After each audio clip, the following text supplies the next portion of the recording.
നമ്മൾ വിശ്വസിച്ചാലും ഇല്ലെങ്കിൽ പുതിയ എപ്പിസോഡിലെ ഏവർക്കും സ്വാഗതം.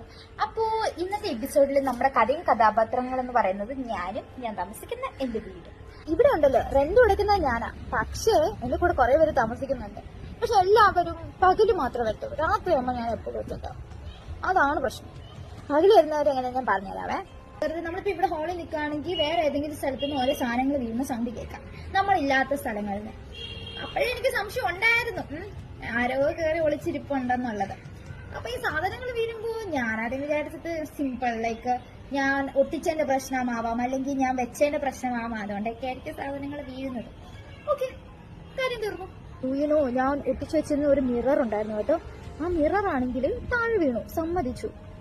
പക്ഷേ ഒട്ടിച്ചു വെച്ചതിന്റെ പ്രശ്നമാണെന്ന് ഞാൻ വിചാരിച്ചെങ്കിലും ആ ഒട്ടിച്ച ഭാഗത്ത് മുടി കിടക്കുന്നു. അതെങ്ങനെ? എന്റെ മുടി എന്തായാലും ആ നീളത്തിൽ എത്തത്തില്ല, അത് മുകളില്. How is that possible? Delhi എന്ന് പറയുമ്പോഴത്തേക്ക് ഇടയ്ക്കിടയ്ക്ക് എർത്തുവേക്കും കാര്യങ്ങളൊക്കെ വരാറുണ്ട്, സ്ഥിരമാണ്, ചെറിയ മാഗ്നിറ്റ്യൂഡിൽ വരാറുണ്ട്. ഞാൻ എക്സ്പീരിയൻസ് ചെയ്തിട്ടുണ്ട്, ചെറുതായിട്ടൊരു ഇളക്കമൊക്കെ ഉണ്ടാവും. പക്ഷേ ഇന്നലെ കാണാം, ഞാൻ ബെഡിൽ കിടന്നപ്പോ, പകലാണ് കേട്ടോ, ഇങ്ങനെ ഓവറായിട്ട് ഇങ്ങനെ ഇളക്കാന്ന് വെച്ചാൽ ഭയങ്കര ഇളക്കം, കുലുങ്ങി അങ്ങനെ ഇളക്കം. ഞാൻ മനസ്സിൽ എന്റെ ശവടക്ക് വരെ എന്റെ മനസ്സിൽ കൂടെ പോയായിരുന്നു. പക്ഷെ ഞാൻ ചെന്ന് ഗൂഗിളിൽ ചെന്ന് തപ്പി നോക്കി, എർത്തുവേക്ക് സംഭവിച്ചു. അപ്പോഴാണ് കഴിച്ച് ഞാൻ ആ സത്യം മനസ്സിലാക്കിയത്. കഴിഞ്ഞ 24 മണിക്കൂറിൽ ഒരു എർത്തുവേക്ക് പോലും ഡൽഹിയിൽ റിപ്പോർട്ട് ചെയ്തിട്ടില്ല. അപ്പൊ ഞാൻ എന്താ ഫീൽ ചെയ്തേ? എന്റെ കട്ടിലെന്തുണ്ട് കുടുങ്ങിയേ, മൊത്തത്തിൽ എന്തെങ്കിലും ഇളകിയേ. അതുപോലെ വേറൊരു ദിവസം ഞാൻ ബെഡ്റൂമിൽ ഇങ്ങനെ ഇരിക്കുവായിരുന്നു, കുത്തിക്കൊണ്ടിരിക്കുവായിരുന്നു. എനിക്കിപ്പോ കാണാം എന്റെ ഹോളിൽ നിന്ന് ഭയങ്കര സൗണ്ട്. ആ ഒരു അടിപൊളിയായിട്ട് എന്റെ ഹോളിൽ കൂടെ ഇങ്ങനെ മറ്റേ നല്ല അത്യാവശ്യം സ്പീഡിൽ നടക്കുന്നുണ്ട്.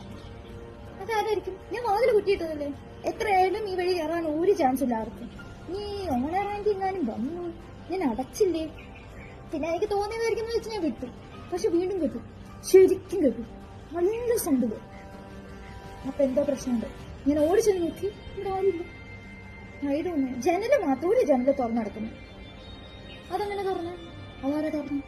വേറൊരു സംഭവം ഞാൻ പുറമേ കേട്ടതല്ല, ശരിക്കും റിയാലിറ്റിയിലുള്ളതല്ല, ഞാൻ സ്വപ്നം കണ്ടതല്ല. പക്ഷെ അതിന് രണ്ടിന്റെ നടുക്കുള്ളൊരു അവസ്ഥ ഉണ്ടല്ലോ, അതിന്റെ ഇടയിൽ പെങ്കൊച്ചു കിടന്ന് കാറുവാ. വേറെ ദിവസം പകല് ഞാനിങ്ങനെ അന്തസ്സായിട്ട് കിടന്നുറങ്ങുകയല്ല, ഉറങ്ങിയില്ല, ഇവിടെ ഇങ്ങനെ വെറുതെ കിടക്കുക. അപ്പൊ കാണാം എന്തോ ഒരു സാധനം എന്റെ ബാത്റൂമിന്റെ അവിടുന്ന് വരുന്നു. ബാത്റൂമിന്റെ അവിടുന്ന് വരുന്നു എന്ന് വെച്ച് കഴിഞ്ഞാൽ അതിങ്ങനെ ഒരു മനുഷ്യരൂപമായിരുന്നു, നിഴല് പോലെ ഇരിക്കും. ഇതിങ്ങനെ വന്ന് എന്റെ പിറകെ വന്ന് എന്റെ ദേഹത്ത് പിടിച്ചു. എണീറ്റോടാൻ വേണ്ടിയിട്ട് ഞാൻ എന്റെ കൈ ഇങ്ങനെ പൊക്കുന്നുണ്ട്, എണീക്കാൻ വേണ്ടിയിട്ട്. പക്ഷെ പൊക്കാൻ പറ്റുന്നില്ല, ഇറ്റ്സ് ജസ്റ്റ് സ്റ്റക്ക് ഹിയർ. കൈ ഇങ്ങനെ, പക്ഷെ എന്തൊരു നിഴലും, എന്റെ കൈയിന്റെ നിഴലുണ്ടല്ലോ അതിങ്ങനെ പൊങ്ങി പോകുന്നുണ്ട്. അത് ഞാൻ ശ്രമിക്കുന്നതോറും അത് മാത്രമേ പൊങ്ങുന്നുള്ളൂ, എന്റെ കൈ പൊങ്ങുന്നില്ല. കംപ്ലീറ്റ്ലി പാരലൈസ്ഡ് ആയിട്ടുള്ള സിറ്റുവേഷൻ.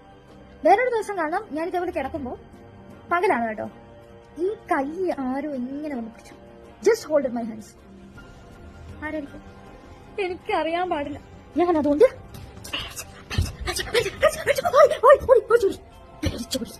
ഞാൻ ബാൽക്കണിയിൽ വന്നു, സൂര്യൻ പോയി. അങ്ങനെ വിശ്വസിച്ചാലും ഇല്ലെങ്കിലും ഈ എപ്പിസോഡ് കഴിഞ്ഞിരിക്കുന്നു.